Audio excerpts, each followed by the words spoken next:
వచ్చేటప్పుడు వాళ్ళందరికీ కనీసం 5 లక్షల రూపాయలు డబ్బులు ఇచ్చి ప్రతి ఒక్కరిని కూడా పంపించాల్సిన బాధ్యత కూడా ప్రభుత్వం మీద ప్రభుత్వాన్ని డిమాండ్ చేస్తూ ఉన్నాం. అదేవిధంగా బాధ్యత తీసుకోవాల్సిన ప్రభుత్వం బాధ్యత తీసుకోవాలని కూడా గట్టిగా డిమాండ్ చేస్తూ ఉన్నాం. దీంట్లో బాధ్యులు చంద్రబాబు నాయుడు గారు, టీటీడీ చైర్మన్ గారు, TTD EO, TTD additional EO. ఎందుకంటే వీళ్ళే ఎంతమందిని ప్రవేశింపజేయాలి అని చెప్పి వీళ్ళు ఆదేశాలు ఇస్తారు కాబట్టి వీళ్ళు కూడా బాధ్యులు. అదేవిధంగా ఎస్పీ, కలెక్టరు వీళ్ళు కూడా equally responsible people.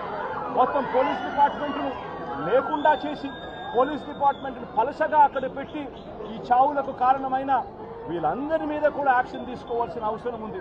Endowment minister, home minister, chief minister, TTD chairman, EO, additional EO, SP, collector అందరూ కూడా దీంట్లో బాధ్యత తీసుకోవాల్సిన అవసరం ఎంతైనా ఉంది.